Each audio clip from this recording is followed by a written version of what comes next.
स्वागत है आप सभी का हमारे YouTube चैनल में। आज के इस वीडियो में हम लोग देखेंगे जेसीईआरटी क्लास 6 का मैथ। इसमें हम लोग पूर्णांक को जानेंगे कि पूर्णांक क्या है, कैसे हुआ, कहाँ से आया। ठीक है, तो फ्रेंड्स देखिए, सबसे पहले क्या हुआ, प्राकृत संख्या का ज्ञात हुआ। ठीक है, प्राकृत संख्या किसका, प्राकृत संख्या। इस प्राकृत संख्या को इंग्लिश में हम लोग नेचुरल नंबर बोलेंगे, नेचुरल नंबर्स। ठीक है, ये हो गया नेचुरल नंबर्स, प्राकृत संख्या। अब ये होता क्या है, तो प्राकृत संख्या बस आपको याद रखना है, जो चीज हम लोग गिनते हैं, ठीक है, हम लोग जहां से गिनना स्टार्ट करते हैं वही प्राकृत संख्या है। कहां से, देखिए लिख देते हैं यहां पर, देखिए गिनती की संख्या को प्राकृत संख्या कहते हैं। ठीक है, कि गिनती की संख्या को प्राकृत संख्या कहते हैं। तो गिनते कैसे हैं, एक से, 1 2 3 4 5 6 7 8 9, इस तरीके से हम लोग गिनना शुरू करते हैं। ठीक है ना, इस तरीके से गिनना शुरू करते हैं। बस यही संख्या को क्या कहते हैं, प्राकृत संख्या कहते हैं। तो सबसे पहले इन्हीं संख्याओं का क्या हुआ, ज्ञात हुआ। बाद में क्या हुआ, जीरो आ गया। क्या आया फ्रेंड्स, जीरो। जीरो का जब ज्ञात हुआ तो देखिए ये जीरो आ गया जब, तो जीरो आने के बाद एक नया संग्रह, मतलब एक नया समूह बन गया। किसका, संख्या का। तो देखिए ये प्राकृत संख्या है। अब इस प्राकृत संख्या को हम लोग यहां रख देंगे, 1 2 3 4 5 6 7 8 9। ठीक है, ये देखिए अब जो है यहां से यहां तक कितना टोटल हो गया संख्या, 10 तो संख्या है। ठीक है, देखिए ये जो है ना अब अलग संख्या बन गया। समझ में आ रहा है ना, ये अब अलग संख्या बन गया। क्यों, क्योंकि इस समूह में, मतलब यहां प्राकृत संख्या के समूह में कौन जुट गया, जीरो आके ऐड हो गया, शामिल हो गया, मिल गया। तो इस समूह को नया नाम से जानने लगा। और इस समूह को क्या नाम से जानने लगा, तो इस समूह को पूर्ण संख्या, संख्या पूरा हो गया, ठीक है, पूर्ण संख्या के नाम से जानने लगा। और इसको इंग्लिश में होल नंबर, इंग्लिश में इसको होल नंबर से जानने लगा। समझ में आ रहा है ना। प्राकृत संख्या में जब, प्राकृत संख्या के समूह में जब, या फिर संग्रह बोल सकते हैं, जीरो को मिलाने पर एक नया समूह बनता है, उसी समूह को क्या कहते हैं, पूर्ण संख्या। ठीक है ना। तो देखिए इस तरीके से हम लोग को मिल क्या गया, प्राकृत संख्या, फिर क्या मिल गया, पूर्ण संख्या। अब देखिए इसको क्या किया, संख्या रेखा में लिखना शुरू किया। तो देखिए ये इसको मान लिया जीरो बीच में। अब इधर से शुरू क्या हो गया, 1 2 3 4 5 6 7 8 9, ये इस तरीके से आगे अब बढ़ने लगा। किधर, दाहिनी की ओर। ठीक है, इस तरह बढ़ने लगा। तब क्या हुआ, लगा जब जीरो से दाहिनी ओर बढ़ सकते हैं तो जीरो से बाईं ओर भी बढ़ सकते हैं, तो इधर भी बढ़ सकते हैं। ठीक है, दोनों ओर बढ़ सकते हैं। तो जब बाईं ओर बढ़ने की सोच आई तो देखिए इसमें क्या हो गया, यहां 1 2 3 4 से आगे बढ़ना शुरू हुआ, तो जीरो के पहले, ठीक है, इधर अब कैसे बढ़ेंगे, तो बस इन्हीं संख्याओं को ले लिया इसका उल्टा। बस क्या किया, 1 को यहां लिख दिया, 2 को, 3 को, 4 को, 5 6 7, ठीक है, और फिर 8 9, इस तरीके से और भी आगे चलते जा रहा है। अब देखिए दोनों तरफ तो एक जैसा दिखने लगा। जब दोनों तरफ दिख रहा है तो पता कैसे चलेगा कि दाहिनी ओर जा रहे हैं इस संख्या को लिए हैं, बाईं ओर जा रहे हैं या फिर इस संख्या को लिए हैं। तो देखिए यहाँ पर क्या किया, जब दाहिनी ओर चलेंगे तो जितने भी संख्या होगा उसके पहले ना प्लस चिन्ह छुपा हुआ रहेगा। जितना भी संख्या है सबका प्लस चिन्ह आगे में छुपा हुआ होगा, सबका, सिर्फ जीरो को छोड़ के, सिर्फ जीरो ये बीच में है, ये सेंटर में है, ठीक है। इससे इधर दाहिनी ओर और इससे बाईं ओर, और इधर इसका उल्टा ले लिया, क्या चीज, माइनस। इसको क्या ले लिया, माइनस, मतलब ऋणात्मक में इसको ले लिया, उल्टा। उल्टा हम लोग आएंगे तो उल्टा चिन्ह, सीधा जाएंगे तो प्लस चिन्ह, सीधा चिन्ह। अगर आगे जाएंगे तो प्लस चिन्ह, पीछे आएंगे तो माइनस चिन्ह। इस तरीके से क्या हुआ, संख्या रेखा का निर्माण हुआ। इस तरीके से संख्या रेखा बन गया। अब देखिए इस संख्या रेखा में क्या चीज अब दिखाई दे रहा है, माइनस वाला संख्या, मतलब इसको नाम क्या दे दिया, ऋणात्मक संख्या। प्लस वाला संख्या, इसको नाम क्या दे दिया, धनात्मक संख्या। इसको हम लोग छुपा सकते हैं, ठीक है, कि यदि किसी संख्या के पहले कोई भी चिन्ह दिखाई नहीं पड़ रहा है तो वहां पर कौन सा चिन्ह छुपा हुआ है, प्लस चिन्ह छुपा हुआ है। तो यहां पर देखिए अब जितना भी संख्या है, जीरो को सिर्फ छोड़ के दाहिनी ओर, जीरो के दाहिनी ओर जितना भी संख्या है सब क्या है, धनात्मक संख्याएं, और बाईं ओर जितना भी है सब क्या है, ऋणात्मक संख्याएं। तो देखिए ये यहां से जितना भी इधर गया सब क्या हो गया, धनात्मक संख्याएं। यहां से इधर बाईं ओर जितना भी है क्या हो गया, ऋणात्मक संख्याएं, ठीक है। अब आप कहोगे कि जीरो कौन संख्या है, तो याद रखिएगा जीरो न धनात्मक और न ही ऋणात्मक संख्या है। तो बस आपको याद क्या रखना है, जीरो के बाईं ओर जितने भी संख्या है ऋणात्मक संख्याएं कहलाती है, जीरो के दाहिनी ओर जितने भी संख्याएं हैं क्या कहलाती है, धनात्मक संख्याएं कहलाती है।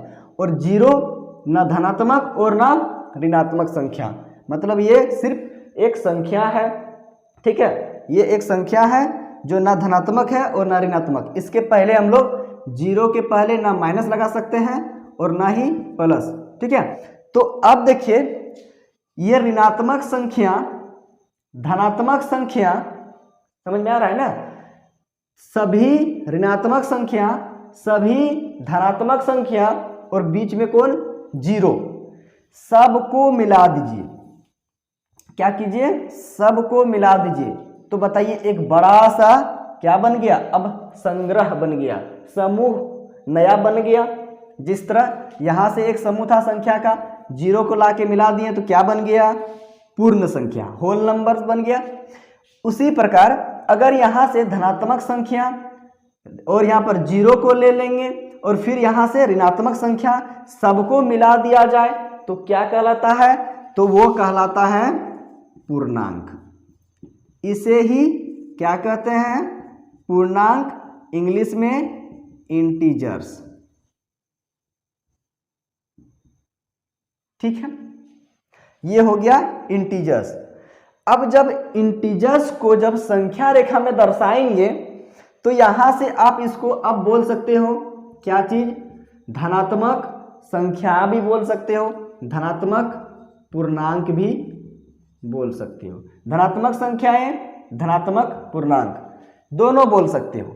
ये धनात्मक संख्याएं या धनात्मक पूर्णांक दोनों बोल सकते हैं। यहां भी न धनात्मक और न ऋणात्मक संख्या या पूर्णांक, ये जीरो। जीरो ना धनात्मक पूर्णांक है और ना ऋणात्मक पूर्णांक है। बस यही जानना है कि पूर्णांक में क्या क्या होता है। तो धनात्मक संख्या होता है, ऋणात्मक संख्या होता है और जीरो होता है। या फिर ऐसे कह सकते हो कि अगर धनात्मक संख्या में जीरो को साथ में मिला के बोलेंगे तो क्या कहलाएगा? पूर्ण संख्या। तो सभी पूर्ण संख्या और ऋणात्मक संख्या को मिलाएंगे तो एक समूह बनेगा, जिस समूह को क्या कहेंगे? पूर्णांक कहेंगे, इंटीजर्स कहेंगे। बस इतना ही याद रखना है कि पूर्ण संख्या और ऋणात्मक संख्या को मिलाने पर जो नया समूह बनता है संख्या का या फिर संग्रह, तो उसी को हम लोग क्या कहेंगे? पूर्णांक कहेंगे। तो फ्रेंड्स आप इसे नोट कर सकते हैं, नोट कर लीजिए या फिर स्क्रीनशॉट इसका ले सकते हैं। अब हम लोग बढ़ेंगे आगे।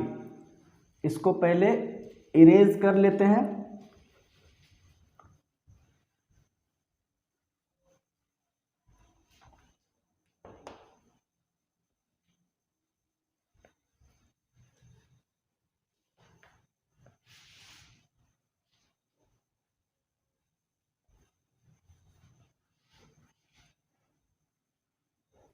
अब आगे हम लोग देखेंगे पूर्णांकों की परवर्ती एवं पूर्ववर्ती। फ्रेंड्स पहले का वीडियो में संख्या का पूर्ववर्ती और परवर्ती बता चुके हैं। आप यदि वीडियो नहीं देखे हैं तो प्लेलिस्ट बना हुआ है, इसका जाके देख सकते हैं। और आज हम लोग इस वीडियो में देखेंगे कि पूर्णांक का परवर्ती और पूर्ववर्ती, प्रीडिसेसर और सक्सेसर। ठीक है, तो चलिए यहाँ पर देख लेते हैं पूर्णांकों का जो पूर्ववर्ती होता है और परवर्ती, इसके बारे में जान लेते हैं। तो लिखना है आपको पूर्णांकों के परवर्ती एवं पूर्ववर्ती।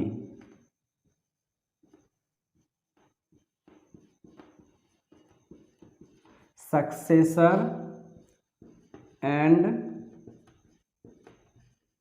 प्रीडी ऑफ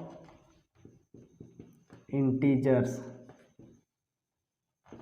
ठीक है, पूर्णांकों के परवर्ती एवं पूर्ववर्ती, successor and predecessor of integers. तो देखिए फ्रेंड्स, पूर्ववर्ती और परवर्ती क्या चीज है?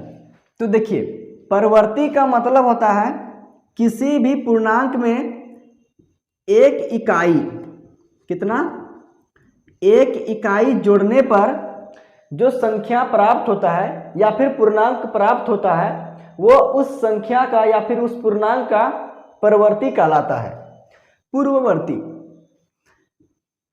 पूर्ववर्ती का मतलब होता है एक इकाई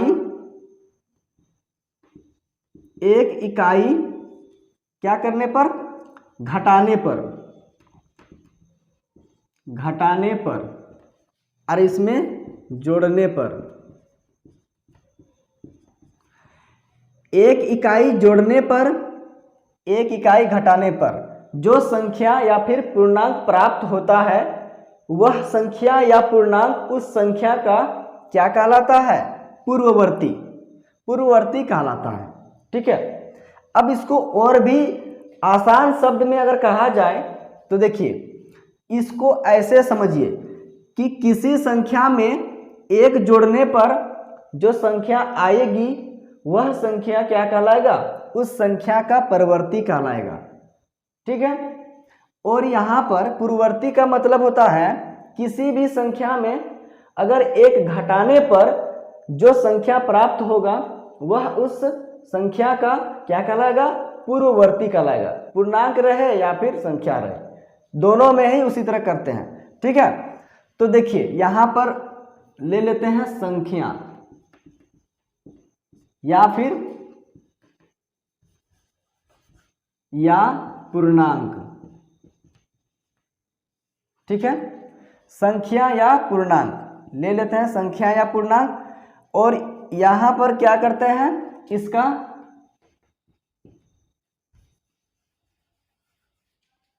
यहां पर परवर्ती और यहां पर पूर्ववर्ती।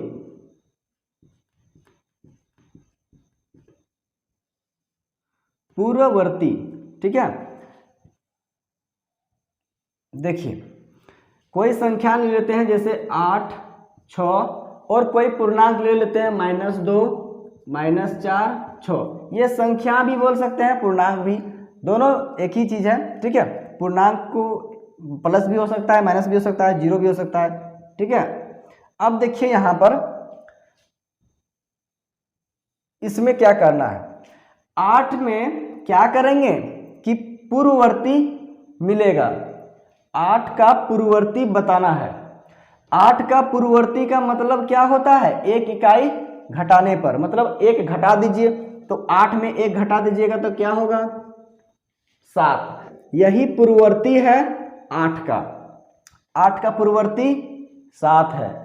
अब देखिए यहाँ पर लाना है आपको परवर्ती। तो परवर्ती का मतलब क्या होता है, एक इकाई जोड़ने पर जो संख्या या फिर पूर्णांक प्राप्त होता है वही कहलाता है उस संख्या का परवर्ती। तो 8 में एक जोड़ दीजिए, क्या हो गया, 9। तो यहाँ पर 8 का परवर्ती क्या है, 9, या फिर ऐसे कह सकते हो कि 9 परवर्ती है किसका, 8 का। अब देखिए यहाँ पर 6 है, तो 6 में एक इकाई घटाने पर क्या मिलेगा, पूर्ववर्ती मिलेगा। 6 का पूर्ववर्ती 5। अब देखिए परवर्ती, तो एक जोड़ना पड़ेगा इसमें, एक इकाई, मतलब एक जोड़ दीजिए, तो 6 में एक जोड़ दीजिएगा तो क्या हो जाएगा, 7। 6 का परवर्ती क्या हो गया, 7, ठीक है। 6 का परवर्ती क्या हो जाएगा, 7 हो जाएगा। अब देखिए यहाँ पर -2 है, -2 का पूर्ववर्ती पता करना है, तो एक घटा दिए, तो देखिए 2 और 1 3 हो जाएगा, और चिन्ह माइनस का, मतलब ये -3 आ रहा है, यहाँ पर हो जाएगा, क्या हो जाएगा, -3। ये -3 हो गया, 2 का क्या हो गया, पूर्ववर्ती, मतलब 2 के पहले वाला, और यहाँ पर बाद वाला। ये समझ लीजिए पूर्ववर्ती का मतलब होता है पहले, ठीक है, और परवर्ती का मतलब होता है बाद। समझ में आ रहा है ना, पहले वाला और इसमें बाद वाला। देखिए 8 का बाद 9, 8 के पहले 7। यही याद रखना है कि बाद वाला संख्या को जस्ट बाद, ठीक बाद वाला संख्या परवर्ती, और ठीक पहले वाला संख्या या फिर पूर्णांक पूर्ववर्ती। तो यहाँ पर -2 के पहले क्या है, -3। संख्या रेखा में देखिए 0, -1, -2, -3 है ना। तो देखिए पूर्ववर्ती इधर बायां तरफ रहता है, पूर्ववर्ती बाईं ओर रहता है और परवर्ती दाहिनी ओर रहता है। तो -2 के पहले क्या था, तो -2 के पहले -3 था, -3 आ गया। अब -4 के पहले क्या हो जाएगा, तो -5। यहाँ देखिए -3 के पहले क्या हो जाएगा, -4, इस तरीके से रहता है। और -4 के पहले यहाँ पर -5, इस तरीके से होगा इधर आगे -5। तो -4 का पहले -5। अब -4 के बाद मतलब इसमें एक जोड़ना है, परवर्ती लाने के लिए क्या करना पड़ता है, एक इकाई जोड़ना पड़ता है। तो देखिए यहाँ पर क्या करेंगे, -2 में एक इकाई जोड़ देंगे, तो -2 में एक इकाई जोड़ दीजिए, यही ना। तो देखिए जोड़ने पर क्या होगा, 2 और 1 3, 3 होगा, नहीं होगा 3, गलत हो जाएगा, इसमें माइनस चिन्ह है ना। यहाँ पर माइनस चिन्ह नहीं रहता तब 2 और 1 3 कर देते, लेकिन यहाँ माइनस चिन्ह है, अलग अलग चिन्ह रहेगा तो घटेगा। कैसे, देखिए यहाँ पर 2 में एक घटा देंगे, एक लिखेंगे, जिधर से घटाएंगे उधर का चिन्ह लगा देंगे, मतलब -1 आएगा। किसका, इसका -2 का क्या, परवर्ती, -2 का परवर्ती क्या होगा, -1। देखिए -2 के बाद वाला, बादे वाला है ना, परवर्ती का मतलब बाद वाला नंबर संख्या, ठीक।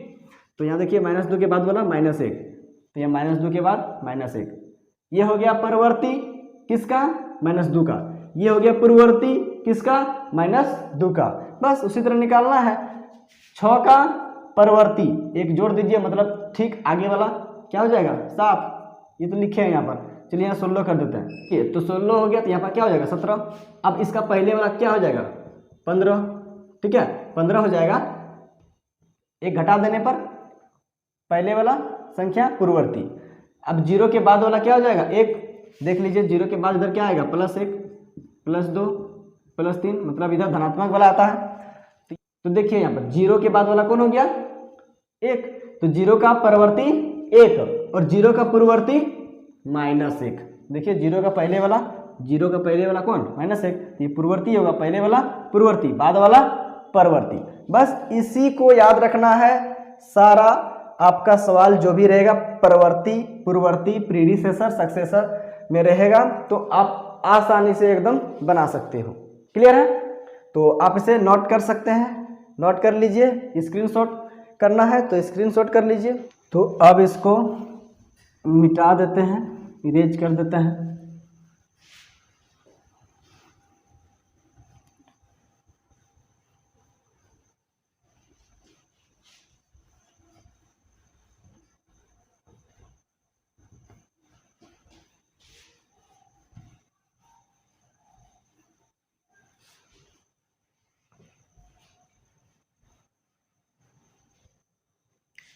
अब आगे हम लोग देखेंगे विशुद्ध मान अर्थात परम मान या निरपेक्ष मान, एब्सोल्यूट वैल्यू, इसको हम लोग देखेंगे।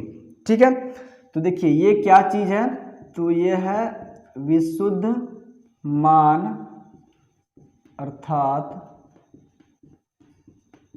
परम मान या निरपेक्ष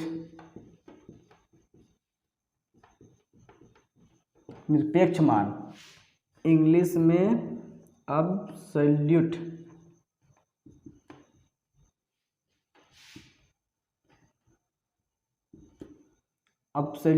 वैल्यू। ठीक है, देखिए विशुद्ध मान अर्थात परम मान या निरपेक्ष मान, इंग्लिश में इसको अब्सोल्यूट वैल्यू बोलते हैं। ठीक है, तो ये क्या चीज है इसके बारे में आइए जानते हैं। तो लिखना है यहाँ पर धनात्मक पूर्णांक, मान लीजिए कुछ भी, +2 मान लिए, धनात्मक पूर्णांक +2 और ऋणात्मक पूर्णांक -2 ले लेते हैं, यहाँ +2 लिए हैं तो यहाँ पर -2 ले लेते हैं। ठीक है, ये ऋणात्मक पूर्णांक हो गया -2 के चिन्हों को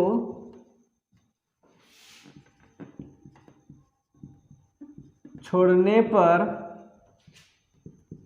जो पूर्ण संख्या मिलती है उसे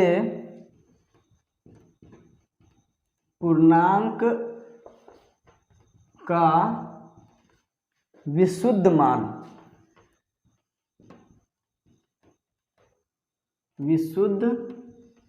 मान या फिर परम मान या फिर निरपेक्ष मान, कुछ भी बोल सकते हो, या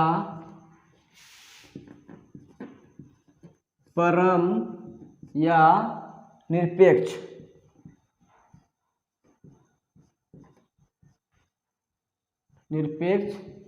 मान कहते हैं। देखिए विशुद्ध मान, इसको हम लोग परम मान भी बोलते हैं, निरपेक्ष मान भी बोलते हैं। ठीक है, तो देखिए धनात्मक पूर्णांक कुछ भी ले लीजिए और ऋणात्मक पूर्णांक यहाँ भी कुछ भी ले सकते हैं, के चिन्हों को छोड़ने पर जो पूर्ण संख्या मिलती है उसे पूर्णांक का विशुद्ध या परम या निरपेक्ष मान कहते हैं। मतलब इसमें माइनस चिन्ह अगर लगा हुआ है या फिर प्लस चिन्ह लगा हुआ है किसी पूर्णांक में, तो उसको छोड़ने पर पूर्ण संख्या जो प्राप्त होती है बस वही तो कहलाता है पूर्णांक का विशुद्ध मान, परम मान या फिर निरपेक्ष मान, आप इसे कह सकते हो। तो यहाँ पर लिखिए +2 और -2 का क्या लिखना है, विशुद्ध मान का विशुद्ध मान क्या हो जाएगा, तो चिन्ह हटा दीजिए, हो गया +2 और -2 का विशुद्ध मान 2 हो गया। मतलब क्या किए, सिर्फ यहाँ का चिन्ह को क्या किए, गायब कर दिए, हटा दिए, तो क्या कहलाने लगा, विशुद्ध मान। यही विशुद्ध मान है। ठीक है, अब देखिए विशुद्ध मान को संकेत में कैसे लिखते हैं। संकेत में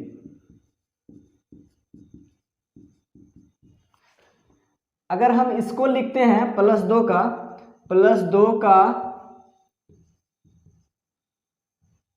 विशुद्ध मान बराबर, इसमें लिखेंगे +2 और इस तरीके से लगा देंगे, तो किसी भी पूर्णांक का अगर चिन्ह हटाना रहता है तो इस तरीके से दो लाइन खींच देते हैं, तो इससे क्या होता है, यहाँ का चिन्ह गायब हो जाता है।